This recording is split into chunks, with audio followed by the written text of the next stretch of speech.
What's up mga ka-Big Bites? Rockets mabigat na sinabi, pinahiya sila ng Warriors. Pero bago ka sana magpatuloy sa panunood ay huwag mong kalimutang mag-subscribe sa aking YouTube channel. Bago ang lahat, recap lang muna tayo sandali sa mga kaganapan ngayong first round playoffs. Tinambakan ng Cleveland Cavaliers ang Miami Heat, 121-100 kaya nakuha na nila ang 1-0 lead.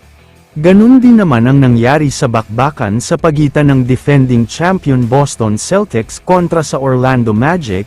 Tambak din ang score dahil total domination ang nangyari, 103-86 ang final score nila. Pero ang pinaka nakakagulat na laban naman ay ang bakbakan ng number 1 seed Oklahoma City Thunder at Memphis Grizzlies. Umabot kasi sa 51 points ang itinambak ng OKC sa Memphis kaya sobrang nakakabilib talaga. Samantala, lumipat naman tayo sa balita sa laban ng Golden State Warriors at Houston Rockets. As expected ay sobrang magiging mahigpit na naman ang depensa ng Rockets kay Steph dahil hirap na hirap talaga siya makatanggap ng bola. Lumamang ng 8 points ang Rockets sa first quarter. Maganda ang laro nila samantalang puro mintis naman si Steph Curry sa tres. Pero ginawa niya ng paraan at nag-focus sa mga layup. Kaya biglang sila naman ay may 10-point lead. Nakadikit naman ang Rockets dahil naibaba nila ang kalamangan sa dalawa. Dahil yan sa shooting ni Dillon Brooks at Sengun. Pero nag-init naman bigla si Steph Curry sa tres. Kaya naman sa isang iglap ay biglang 13-point lead na sila.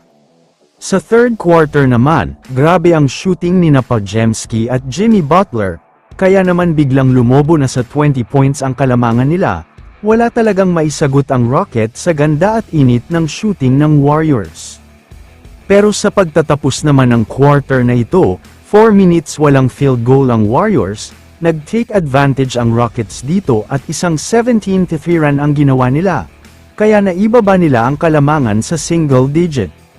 Sa fourth quarter naman, sobrang naging dikit ang score ng parehong team, palitan ng basket ang nangyari, pero grabe ang experience ni Butler at Curry sa endgame, kaya tuluyan na nilang nakuha ang Game 1. Samantala, after naman ng laban ay may mga sinabi ang Rockets sa ginawa ng Warriors, ayon sa kanila ay ibang klase daw talaga ang GSW, lumabas ang experience at init ng shooting, kaya deserve daw ng mga ito ang panalo.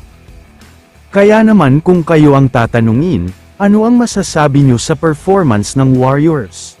I-comment mo naman ang opinion mo tungkol sa tanong na ito. Dito na muna nagtatapos ang video na ito.